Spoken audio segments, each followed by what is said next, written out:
Olá, eu sou a Carla e sou a gestora da empresa DRC.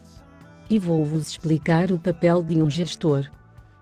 Gestores são todos aqueles que, numa organização, conseguem coisas feitas com o trabalho dos outros, planeando, organizando, dirigindo e controlando. Um gestor deve ter como aptidões necessárias eficiência e eficácia. Para ser eficiente e eficaz, o gestor deve possuir e continuamente desenvolver várias aptidões essenciais. Aptidão conceitual, que é a capacidade para apreender ideias gerais e abstratas e aplicá-las em situações concretas. Aptidão técnica, capacidade para usar conhecimentos, métodos ou técnicas específicas no seu trabalho concreto. E aptidão em relações humanas, que baseia-se na capacidade de compreender motivos e obter a adesão das outras pessoas. Para uma determinação do que deve ser feito e como deve ser feito, devemos recorrer a um planeamento que leva à compreensão da definição de objetivos e das vias de atuação para os atingir. Assim, um planeamento estratégico começa com a definição da missão, o que vai determinar os parâmetros de orientação dos esforços a despender para atingir os objetivos que se pretendem. Segunda parte consiste na análise do ambiente e na análise interna da própria empresa. Analisar internamente a empresa permite a identificação de aspectos mais importantes que caracterizam a empresa e outras informações da mesma.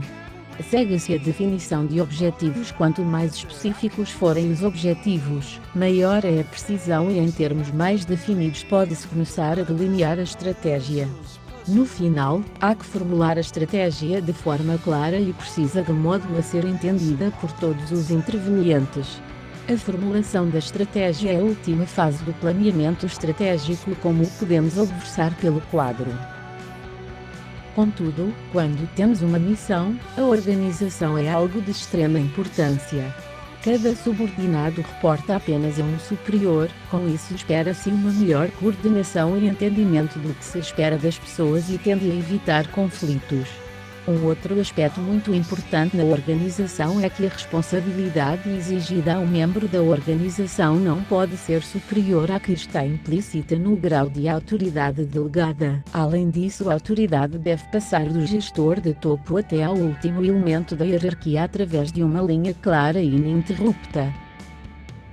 Numa estrutura simples é constituída apenas por dois níveis hierárquicos, o gestor proprietário e os empregados, que a ele reportam diretamente.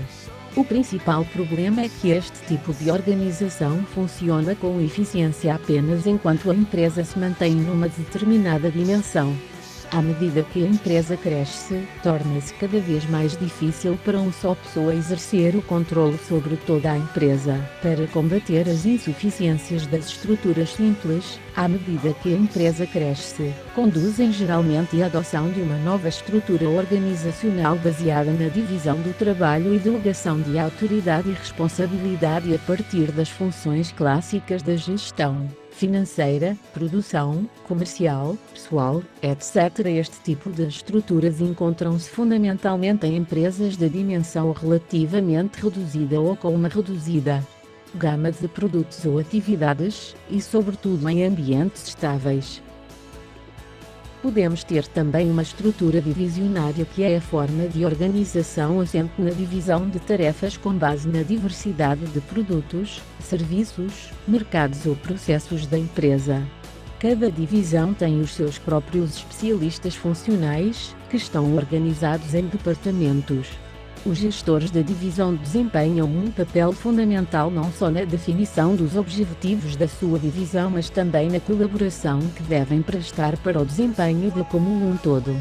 Este tipo de estrutura é aconselhável em empresas com uma estratégia de diversificação, isto é, em empresas com negócios, produtos ou serviços diferenciados. Algo realmente importante numa empresa é a presença de um líder.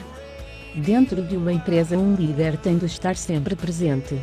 A liderança é o processo de influenciar outros de modo a conseguir que eles façam o que o líder quer que seja feito, ou ainda, a capacidade para influenciar um grupo a atuar no sentido da prossecução dos objetivos do grupo.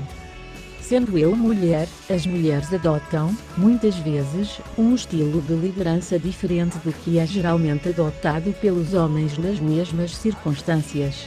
As mulheres tendem a adotar um estilo mais democrático e encorajam mais a participação, compartilha do poder e da informação, e o desenvolvimento dos subordinados.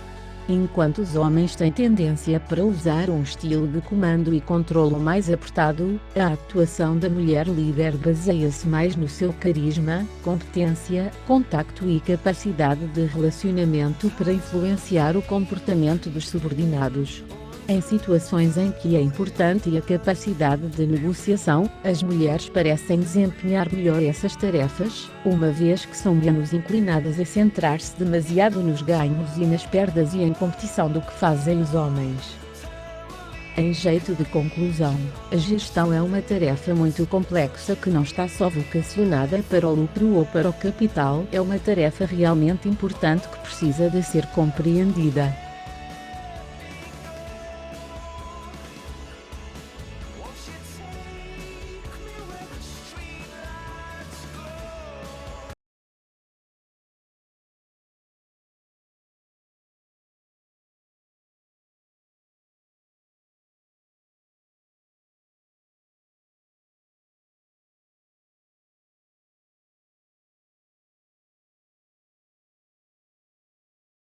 Olá!